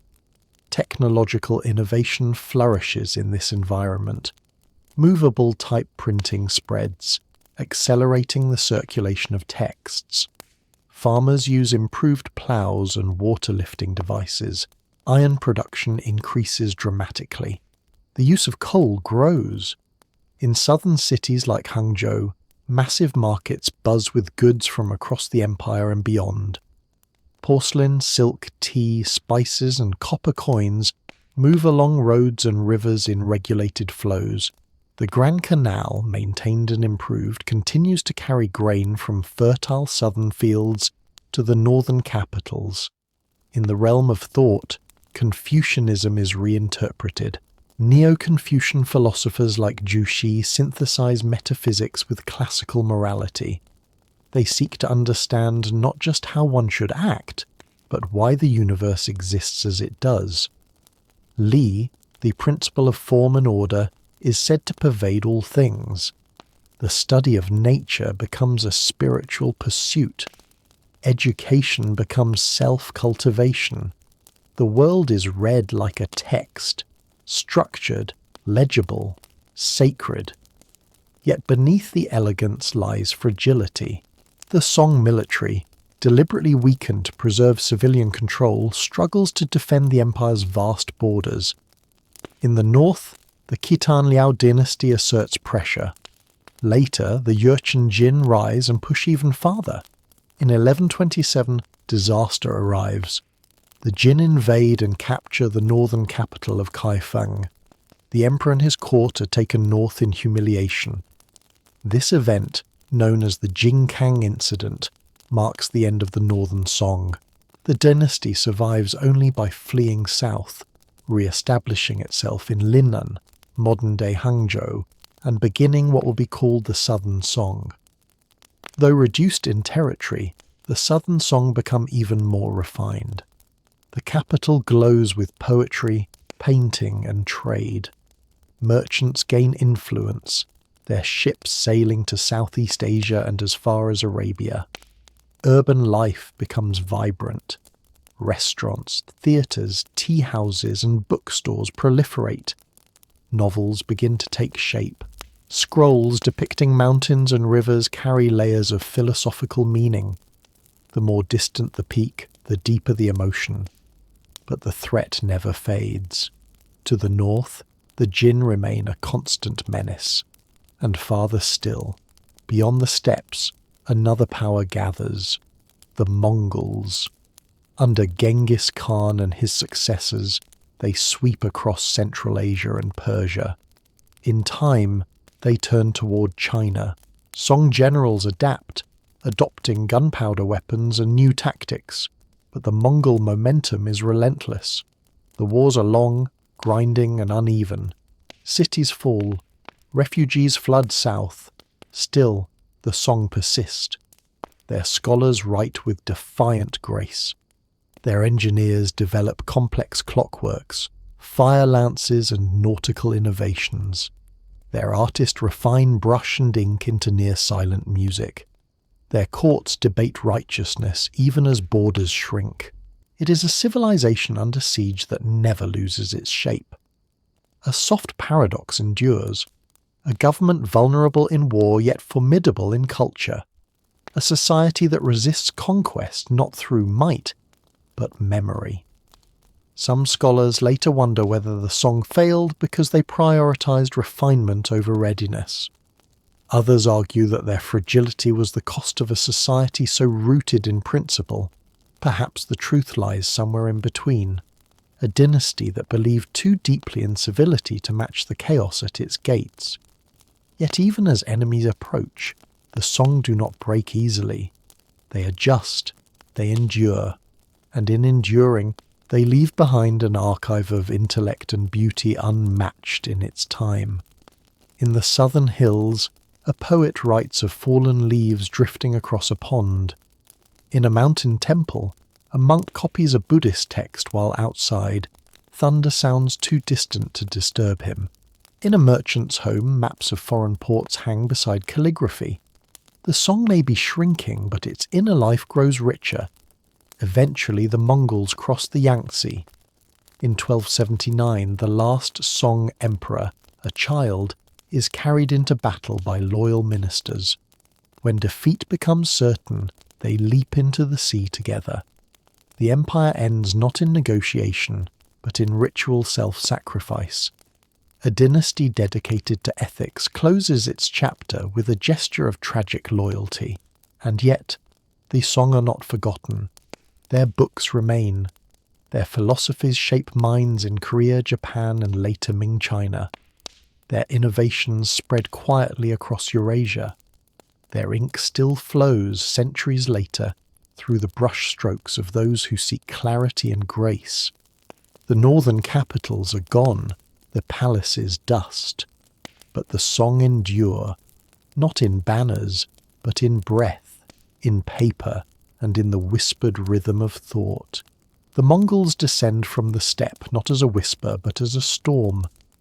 Led first by Genghis Khan, and then by his grandson Kublai, they bring a new rhythm to conquest. Swift, disciplined, vast in scope. Their empire spreads across Eurasia with precision, from Kiev to Korea, leaving cities burned and systems reshaped. In China, the task is more complex. The Song dynasty, though weakened, resists with stubborn grace, its rivers and hills guarding the last threads of Han governance. But the Mongols are patient, adaptive. They absorb technologies, siege methods, local alliances. Over decades they press southward. When the Southern Song finally fall in 1279, the Mongols do not merely conquer, they inherit. Kublai Khan declares the founding of the Yuan dynasty in 1271, 9 years before the Song are extinguished. He moves the capital to Dadu, modern-day Beijing, and proclaims himself emperor of a China he now rules in both name and structure. Yet the Yuan are not simply Mongols draped in Chinese robes. They are something hybrid, layered. Kublai adopts Chinese court rituals, studies the classics, and preserves Confucian institutions. But he also builds a government that reflects the diversity of his empire. He creates a 4-tiered system of classification, Mongols at the top, followed by non-Han Central Asians, then Northern Chinese, and finally Southern Chinese at the base. It is not an open system, but a reflection of how conquest stratifies. The Yuan embrace Buddhism as a state religion, favouring Tibetan lamas and sponsoring large monasteries. Taoism, once influential at court, is sidelined. Confucian scholars retain positions, but their influence wanes. Civil service examinations are suspended for decades. A new language of power emerges, one that blends edicts with edicts translated into multiple tongues. Mongol script, Persian advisors and Chinese clerks coexist in a court where no one tradition fully dominates. Some historians see this as decline. Others see it as the empire's defining trait. Rule by synthesis. Trade flourishes. The Pax Mongolica secures routes across Asia, allowing caravans to move from Hangzhou to Baghdad with unprecedented safety. Paper money is issued in wide circulation. Foreigners arrive in growing numbers: Persian astronomers, Arab doctors, Nestorian priests, and Venetian merchants.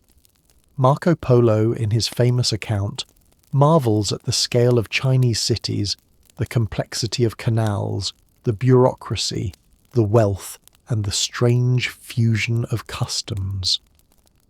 Whether his tales are embroidered or not, they reflect a truth. The Yuan dynasty opens China to the world in a way no previous regime dared. Yet this openness carries tension. The Mongol court is foreign to many of its subjects. Revolts simmer, some localized, others broader in scope. Economic strain increases. Inflation rises as paper currency is overissued. Natural disasters, floods, droughts, and famines deepen discontent. The plague arrives, quiet and merciless, sweeping through ports and villages alike. Confidence erodes. The court, though grand, grows insular. Eunuchs and factionalism dilute decision-making. The symbolism of the mandate begins to fade. Still, the Yuan leave behind unexpected legacies. Their support of printing allows Buddhist sutras, medical texts, and agricultural manuals to proliferate. They commission maps that reflect a more interconnected view of the world. Persian medicine blends with Chinese herbology. Art flourishes in new directions. Literati painting becomes more introspective, monochrome, personal. Scholars outside the official court find new voices, often expressing quiet dissent in landscapes filled with mist and absence. The absence is eloquent. Some Chinese intellectuals withdraw from court life altogether, retreating into poetry, ink, and solitude. They do not name the dynasty directly, but their metaphors carry weight. A withered tree, a solitary crane, a river flowing without banks. These become symbols of dislocation, and yet, this dislocation becomes its own form of cultural resilience. The tradition bends, but does not break. The Mongol system also leaves institutional imprints. Postal stations continue to operate, enabling communication across vast distances. The use of provincial governors under central authority sets patterns that future dynasties will refine. Legal codes are updated. Even the memory of Mongol rule, however uneasy, becomes part of China's political vocabulary. A cautionary tale, a precedent, and a lingering question of who belongs inside the boundary of Tianxia. By the mid-14th century, rebellions rise with greater frequency. Secret societies like the Red Turbans draw upon millenarian Buddhism, promising the arrival of Maitreya, the future Buddha, and the collapse of unjust rule. Peasants and disgruntled officials join. One of them is Zhu Yuanzhang, a former monk turned military commander who leads a campaign not just against the Mongols, but against disorder itself. He presents himself as a restorer of Han identity, of moral governance, of a natural order thought lost. In 1368, Zhu enters the Mongol capital. The Yuan court flees north into the steppe. The city, once Dadu, becomes Beijing. The dynasty ends, but not the memory. The Mongols remain in folklore, in law, in the architecture of capitals and the circulation of knowledge. They ruled China as outsiders, but shaped it from within. Their failure does not erase their place. In the north, the steppe returns to silence. In the south, merchants tally accounts in ledgers that still bear Yuan-era characters. And in temples, statues of Tibetan Buddhas carved during the Yuan continue to smile faintly beneath layers of incense smoke. A traveller on the Silk Road finds way stations built in Mongol times, still used, still standing. And in the heart of a scholar, a line from a Yuan poet lingers, written in exile, in longing, yet carrying forward something enduring. The Yuan are gone, but their echo remains, not loud, not celebrated, but deep, woven into policy, memory, and the ongoing question of what it means to rule a land of many voices, many pasts, and a single name, China. From the embers of the Yuan, the Ming rise like a steady breath drawn after chaos.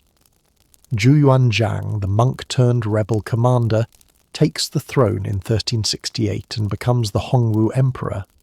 He does not simply found a new dynasty, he seeks to restore moral gravity. His rule, though absolutist, is steeped in a longing to rebuild what centuries of invasion, rebellion, and fragmentation had eroded. He bans court eunuchs from holding power, restores the civil service examination, expels Mongol influence, and re-establishes Han governance with the certainty of a man who has lived through its absence. He moves the capital to Nanjing, constructs a new imperial city from the banks of the Yangtze outward, and tightens state control over land, tax, and speech. Under his gaze, nothing escapes notice. The early Ming court is severe and orderly. Officials walk cautiously between punishment and promotion. The emperor personally reads memorials from across the provinces, his hand ink-stained with vigilance. He distrusts ministers, reduces court factions, and ensures that even the most powerful stand beneath the throne's shadow. Yet alongside this rigidity lies renewal. The equal field system is revived in new form. Agricultural handbooks circulate, and rural communities are organized into units for taxation and defense. Silver becomes the backbone of the monetary system, flowing in from trade as well as mines in Yunnan and beyond. Culturally, the Ming foster a revival of classical forms. Neo-Confucianism returns to dominance, guiding education and ethics. Juxi's commentaries are reissued, and schools across the empire instruct students in the same layered worldview, that harmony begins in the family and echoes outward to the empire. Printing presses turn out histories, encyclopedias, and moral guides. The Yongle Encyclopedia, compiled under the Third Emperor, gathers an immense archive of Chinese knowledge, filling thousands of volumes. The capital eventually shifts north again. The Yongle Emperor, ambitious and assertive, moves the court to Beijing and begins constructing the Forbidden City, a walled complex of palaces, halls, and ritual spaces designed to awe and organize. Its architecture reflects the Ming worldview: symmetry, hierarchy, balance. Gates align with cardinal directions. Courtyards measure social distance. Roof tiles glitter in imperial yellow. Within its walls, ministers debate in whispers, and scribes bend over inkstones in silence. The emperor is both present and veiled, seated beneath dragons carved in stone. During Yongel's reign, the Ming reach outward. Between 1405 and 1433, the Admiral Zheng He leads a fleet of enormous ships across the seas to Southeast Asia, India, Arabia, and the eastern coast of Africa. These voyages display power rather than pursue conquest. They distribute silk, receive tribute, and bring giraffes to the imperial court. Yet after Yongel's death, the voyages end. The ships are dismantled, the docks abandoned, and maritime exploration quietly recedes. The sea is vast, but the Ming choose to turn inward. That inwardness is not retreat but refocus. Defense becomes paramount. The Great Wall, long a scattered series of regional fortifications, is consolidated and expanded into a continuous stone barrier across northern China. Watchtowers rise along ridges, signal fires ready at their tops.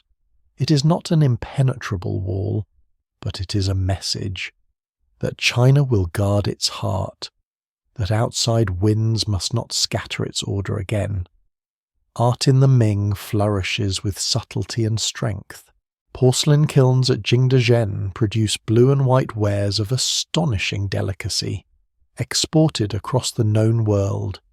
Literati painting continues, now more introspective, layered with calligraphic poetry and empty space. The garden becomes an art form, rock, water, pine, and pavilion arranged not for grandeur but for meditation. Even as officials debate laws, they tend bonsai and compose verses on plum blossoms. Society in the Ming grows more complex. A wealthy merchant class emerges, not officially honoured but increasingly influential. Cities like Suzhou and Hangzhou hum with commerce and culture.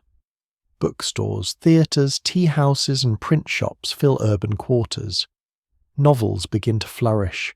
Journey to the West, Water Margin, and Romance of the Three Kingdoms are written or compiled in these years, bringing history and myth into the voice of the common reader. But shadows gather too. Eunuchs, long restricted under Hongwu, begin to regain influence under later emperors. The most famous, or infamous, is Wei Zhongxian, whose power during the Wanli era becomes symbolic of court corruption. The bureaucracy, once energized by moral clarity, grows sclerotic in places. Tax burdens shift unevenly. Banditry rises in remote regions. The balance, so carefully maintained, begins to tilt. Still, the Ming endure, not through perfection, but through rhythm. Their rituals continue unbroken. Their records are meticulous. Their institutions persist across generations. The empire they govern is vast, its people diverse, its terrain challenging. Yet the Ming respond not with improvisation, but with structure.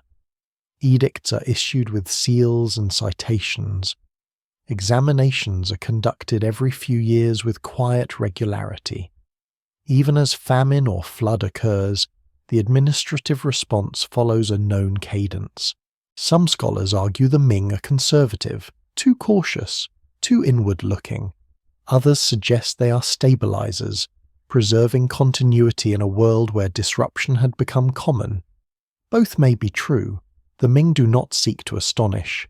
They seek to hold, and in that holding, of land, of memory, of form, they allow China's cultural tradition to rest, recover, and resume its slow unfolding. At the dynasty's beginning, Zhu Yuanzhang had banned the word revolution. By its end, revolution would rise again. But for now, the Ming stand tall, their walls solid, their gates heavy, their courts quiet except for the scratch of brushes on silk. In a distant village, a farmer writes a poem on a slip of bark. In a temple near Hangzhou, a bell tolls just before dawn, and in the Forbidden City, A page turns slowly in a record book, noting the passing of another season. The dynasties lie quiet now, folded into layers of earth and memory. The Yangshao pots, the Shang bronzes, the Qin stones, the Ming walls, all still, all resting beneath the hush of time. Across the north, wind moves gently through old watchtowers, brushing the ridges of walls no longer guarded. In the south, canals mirror starlight, their waters slow, their banks overgrown with moss and shadow. The great cities that once burned with light and sound, Chang'an, Luoyang, Kaifeng, Hangzhou, exhale their histories in silence, their stories absorbed into brushstroke and soil. The names fade, but their echoes remain. Yu walks beside a river that no longer floods. Confucius speaks into classrooms long since emptied. Li Bai's verses drift on wine-scented air. Farmers still turn the soil with quiet repetition. Scholars still bend over inkstones by candlelight. Children still recite lines older than walls. The dynastic cycle turns softly now, not with war or proclamation, but with the natural rhythm of sleep and dust. Above it all the sky remains unchanged. The same stars watched over kings and commoners, generals and monks, emperors who rose with fanfare and vanished into quiet. Their footsteps press faintly through the centuries, not gone, only distant. Now, let the pages close. Let the banners fall gently in the wind. Let the drums of history quiet into the slow rhythm of breath. The story continues, but for now it sleeps. Deep beneath silk, beneath stone, beneath the whispering trees of time.